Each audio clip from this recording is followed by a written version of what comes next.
Good morning mga Lodi. Ngayon, discuss natin ang Katli kasi may mga nagtatanong about dito. Bakit daw nawawala yung 500 nila? Okay, so pag pumunta kayo dito sa dito, sa token, okay? Ito, i-click mo dito sa part banda na to, okay? Yan. Pag i-click mo yan, makikita mo dito, okay? So yung available is nasa 45, yung naka-stake is 64,000. Itong airdrop, pag i-click yung airdrop, makikita nyo dito na yung 500 mo, okay? Automatic na na-pledge siya for 15 days. Nailagay siya for 15 days, tapos nag-accumulate yun. After 15 days, ma-unstake siya tapos malak. Okay? And will be automatically unstake and lock after 15 days. Kailan magiging available yung 500 nyo? Magiging available siya pag itong Katli na list siya sa exchange. Okay? Ito na ngayon. Yung mga nakuha nyo, yun lang yung pwede nyo i-convert yung available balance na nagpapakita dito. Ngayon, may mga nagtatanong paano ba bibili ng Katli para makapag-stake sila. So, ganito lang. Punta ka dito, kahit dito token, tapos buy Katli with USDT. Buy Katli with USDT, tapos i-copy mo tong address na to, okay? At kahit anong exchange ka pupunta, any exchange, USDT address yan ha. Ngayon, punta ka sa Binance mo. So, ang pwede mong bilhin dito at ang minimum is $1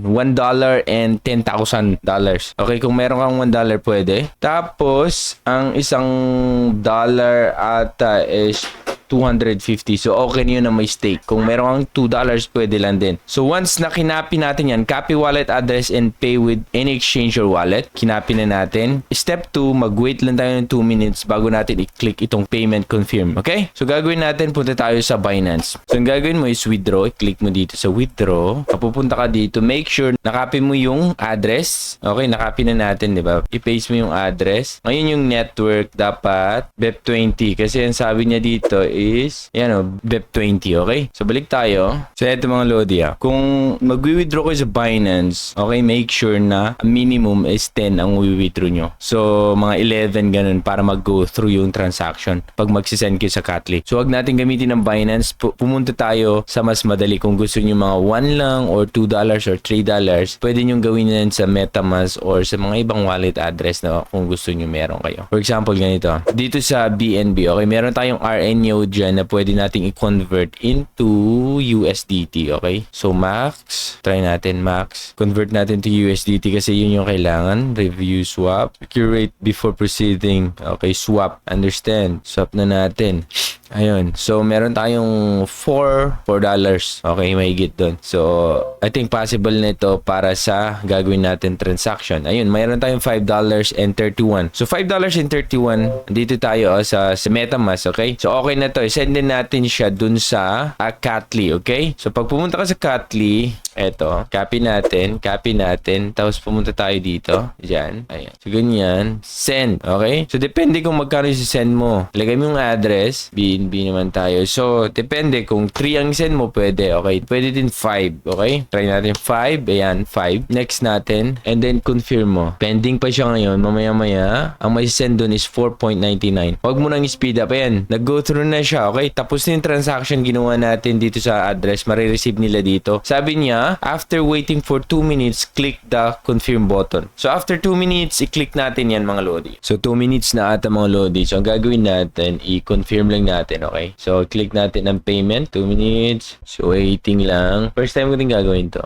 Wait natin. Kasi failed sabi niya. Pero nag-go through naman yung transaction. Pwede natin silang kontakin. Okay? Okay, so chat natin siya. Punta tayo sa Telegram. So, hanapin natin ang Katli. So, ang gagawin ko, magsasend ako ng parang yung transaction sa kanila. Parang ito, makikita naman nila yan kasi yung last at saka yung first 4 digit yan. First 4 na mga letters and digits. Same thing dito. Last 4 numbers and digits andito. So, alam nila yung address nila yan. So, ikakopy natin yan. Okay, tapos pupunta tayo sa Telegram dito. Tapos, ilalagay lang natin.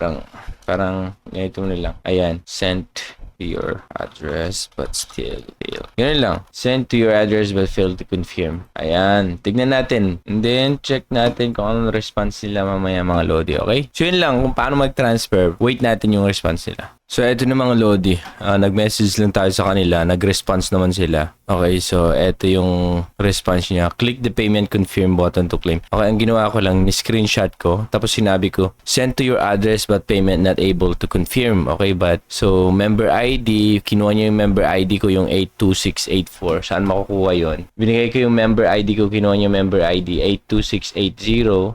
A moment, sabi niya. After nun, sabi niya, click the payment confirm button to claim your Catly.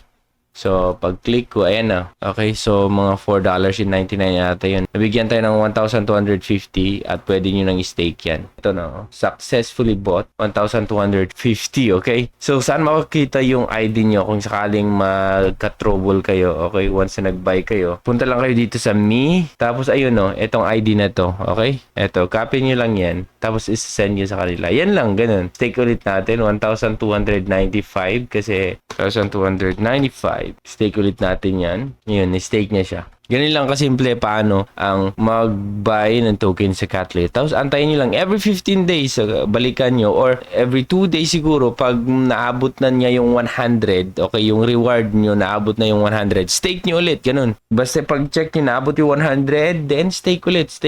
Para ganun, para dadami agad-agad. Ayan, yung daily reward ko is 1,961 Lodi. Ibig sabihin mga $5. Kumbaga. So, ayan lang mga Lodi ang Catly.